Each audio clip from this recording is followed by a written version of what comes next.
Hey guys, it's Manaya and welcome to the Manaya Show.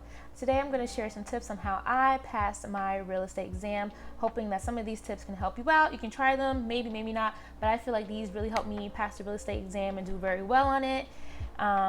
So here we go. Well, the first tip that I want to share is when you're taking the real estate exam, it's essential that you start off with knowing the vocabulary.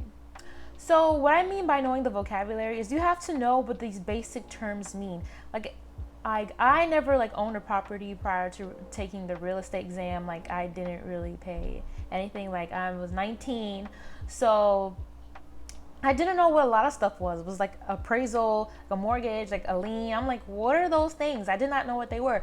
So when you take when your actual real estate exam course, you have to make sure that after you take your actual course, you still have to learn what these words mean. Like if you don't know the basic words, when you're reading a question that's talking about appraisal and mortgage and lien or other stuff like that, or grantor, and you don't know what those words mean, you're not going to do well in your test if you don't know the basic terminology of these words. So the number one thing before I took my test, right after I took my courses, going back to my notes and really making sure that I know the basic meaning of these words, because I didn't know a thing before taking my real estate course. So it's really important that you do take some time and actually learn and dig deep and make sure you actually know what those words actually mean. So the next thing that I did was I studied for at least a good 2 to 3 weeks, 2.5 weeks, 2 to 3 weeks.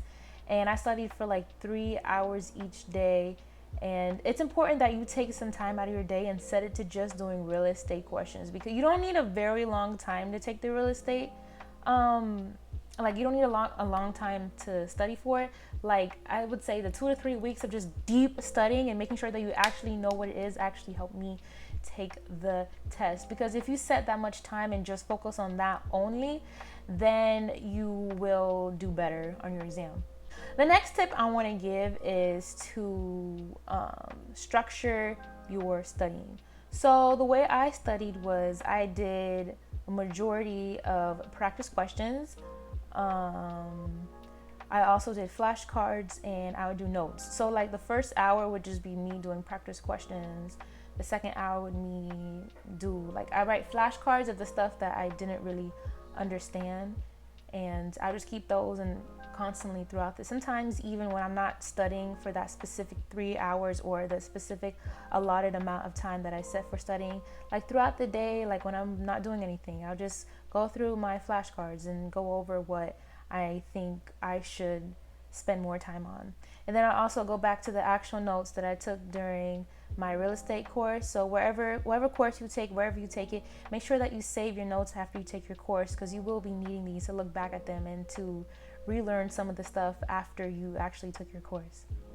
And another tip that I would say helped me pass the test is really focusing on doing practice exams. Doing a practice exam is so essential, so important. I will leave some links down below of some certain practice exam websites that help me. When you get a feel of how the test is supposed to be, from doing these practice questions, it will help you when you actually take your test, because you're going to get used to the type of questions, the type of structure that they ask you, the forms of how they formulate a question. It's really important that you do this so you can not be super shocked when you take your exam and you're like, wait a minute, what? So if you just focus on your notes or the stuff you did in class and not actually practice actual questions, the questions you look online are not actual copy and pasted questions from the real estate exam, but they are very, very close. The links I'm going to provide are very close. They really help me take the test. And once you do them so often, keep practicing. When you take your test, you're gonna be like, wow, I kind of had a question that was similar to that. And thanks to those questions, you were able to do that. So it's very important that you make sure you do it. Make sure that you actually do the right state, and you want to make sure that you incorporate this into your studying, because I feel without the practice exams, I wouldn't have not known anything, because the stuff from my actual course, the information and the material, when I started doing the questions, I was like, what? Like, if I didn't read these questions, I probably would have not known how to answer this question when it came time to the time for the test. So the next thing that helped me was there was this book I purchased online. It is a real estate practice exam sort of study guide. I am going to actually link that below. I'm going to show a picture of it somewhere on the screen. This is a ebook. I think you can also get a physical copy, but this really saved me. Like, not only did I use practice exams from online, but this actual book that I purchased, it was probably, I think it was under $10 at the time that I purchased it. Doing these questions on this ebook was really helpful, because the way the questions are sort of done on this is the questions are structured like this. So you have a vocabulary section, you have a real estate like law section, you have a practice section, and then you have a math section. So it has every sort of category that you need to help that is going to be on the test. And having it broken down like this was really helpful. So I would spend certain time, like I spent a majority of my time on the vocabulary, and then the actual real estate laws, because those were the two that I needed like the most like enforcement. So the way that this source broke it down was really helpful, and I would really recommend that you purchase this. This is not sponsored or anything. I just think it's really helpful. Like, this helped me pass my exam, so I would recommend that you go ahead and purchase this book. Like, it was really helpful. It did have a math section. Like, with the real estate exam math, like it's not like normal math like you do in an algebra class. Like, it's nothing like that. It's actual applied math that's for the real estate. And the questions in this book, like practicing them, helped me become better at the math. The math is not like too difficult on the real estate exam. It's really not some type of hard math. Like, I did better at this math in my actual classes, and I've been in like all sorts of math classes in college. But another tip, now that we're talking about math, is to definitely make sure that you grasp the math knowledge. I mean, you want to make sure that you grasp the material with the math and make sure that you actually learn it. So if you know how to do the math on the real estate exam, which is not very difficult, when you feel like you may have not remembered a certain question, or you feel like you got a question wrong during the non-math questions, you kind of have a chance of like having your math kind of help you higher your score. So if you feel like, oh my gosh, I totally don't know this question about appraisals or something about a grantor or something about something, but you know you did a math question, right? You know you're like super good at math. Then when you take the test, and at least you know your math, you will kind of have the benefit of like, you know, increasing your score. Because the way the test is done, you have to reach 75 questions. I forgot. You have to get 75 questions, or if I'm wrong, I'm going to put it somewhere. But you have to get, I believe it's 75 questions that you have to get right on the test. So if the math kind of gives you a leverage and you feel like you totally forgot something, you have that to kind of like boost your points and make sure that you get closer to that 75. I took my test during quarantine, and because of this, they offered online exams. This was something that was not offered before. I know people who've taken the test and they had to go to an actual test center and like be uncomfortable and be like stressed out because you're in this place, you have to wake up early and drive all the way down to the testing center.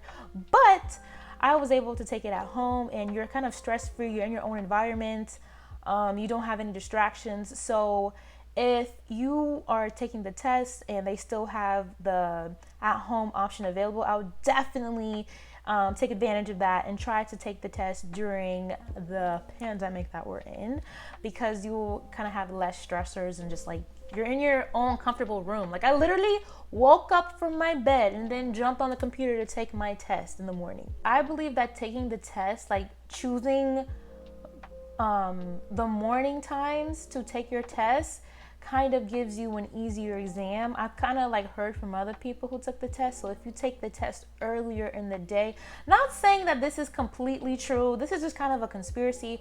So if you take your real estate exam earlier in the day, that you could possibly get one of the easier exams. Not saying this is 100% true, but when I took my test, like I literally knew every question. Plus the studying helped, but I feel like this was really easy because I had some people who took the test and they were like, what is this stuff? Like who took the test multiple times, where they took an evening test and they literally did not know anything from that test. So if you take your test earlier, at the earlier time at 8 a.m. I believe is the early option. I think 8 a.m. is the earliest. I'm not sure, but I took my test at 8 a.m. Like I said, I woke up out of bed at 7:55.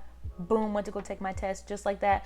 So if you have the option of doing the morning test, I would do it because I feel like you might get an easier test, but that is just a little conspiracy.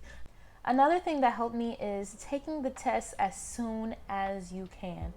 By this, I mean take the test as soon as you can after you take your actual real estate course. The closer you take your exam to the actual test, you will have all that information still like flowing through your brain. So if you take a long time, I kind of didn't do that. Because I'm in college and I took the real estate course like at a different like school, like a technical school sort of. So it was not offered at my college. So I kind of got off track, and when I took it during a school break, so when I got back to school, I kind of lost track of that.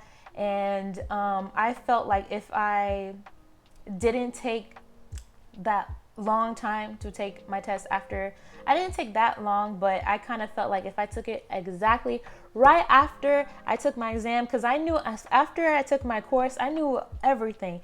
And then after I took some time off, I kind of forgot the stuff that I knew that time when I finished the course.